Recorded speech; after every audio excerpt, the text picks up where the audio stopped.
হে guys, good evening. ইস, চুলটা দেখো কি অবস্থা হয়েছে। ইভিনিং ওয়াকে গেছিলাম, এখন বাজে 7টা। বিশাল খিদে পাইছে, বিশাল খিদা পাইছে। চলো একটু কফি আর কি ঠোসা যায় আর কি, দেখি কি ঠোসা যায় বলো তো। ইয়া, চলো একটা জিনিস বানাই। টপ রায়মান বানাইতেছি। টপ রায়মান না, কি বলো ওটাকে, ওয়াই ওয়াই নুডলস। ওটা আমার বেশ ভালো লাগে খেতে, একটু বেশ ঝোল ঝোল করলে না বেশ সুন্দর লাগে।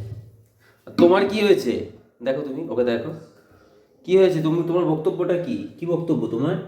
তুমি কি টপ রামেন খেতে চাইছো? কত কথা বলে দেখো না, বিড়বিড় বিড়বিড় করে। কি হয়েছে তোমার, কি বক্তব্য বলো? তুমি তো খুব ক্যামেরা ফ্রেন্ডলি গো, সবাই বলছে তুমি নাকি ভীষণ ক্যামেরা ফ্রেন্ডলি। হ্যাঁ, কি হয়েছে? অলিভ অয়েলটা নিয়ে এসেছিলাম, তো সেই অলিভ অয়েলটা দিয়ে আজকে একটু হালকা ডিমের একটু ভুজি বানাবো। অলিভ অয়েল একটু বেশি খেলেও কোনো ক্ষতি নেই, কারণ এতে কোনো কোলেস্ট্রল থাকে না, ফ্যাট থাকে না, ট্রান্স ফ্যাট থাকে না, একদম জিরো। তো অলিভ অয়েল তোমরা মানে প্রায় পেট ভরে মন ভরে খেতেই পারো। তো এখানে চাউ চাউটা হয়ে গেছে, মানে ওয়াই ওয়াইটা। জিরা চাউ চাউ বলে, তো আমি চাউ চাউ বলে অভ্যেস হয়ে গেছে। তো দেখুন, ডিমেরও ভুজি অলরেডি কুচি হয়ে গেছে। এবার এইটাকে চাউ চাউয়ের সাথে মিশিয়ে খেয়ে নেবো। দুটো ডিম আছে, দুটো ডিম মানে 6-6-12 গ্রাম প্রোটিন। কফিটা বানিয়ে ফেলি।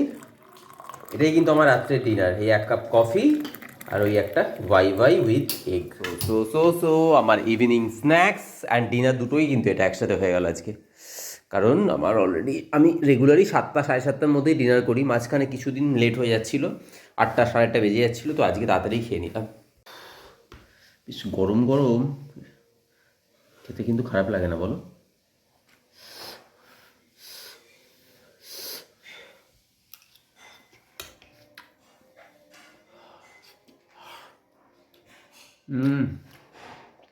সেই লাগে। আমার ডিম অ্যান্ড চিকেন আমার সব থেকে প্রিয়। মাটন নো ডাউট ভালো লাগে, বাট আই লাভ ডিম অ্যান্ড চিকেন। তোমরা কে কে ডিম আর চিকেন খেতে ভালোবাসো আমাকে কিন্তু কমেন্ট করে জানাবে, মানে আমার দলে কারা কারা আছে। চলো আমি এটা কমপ্লিট করে নিই, দেখা হচ্ছে কালকে। Good night.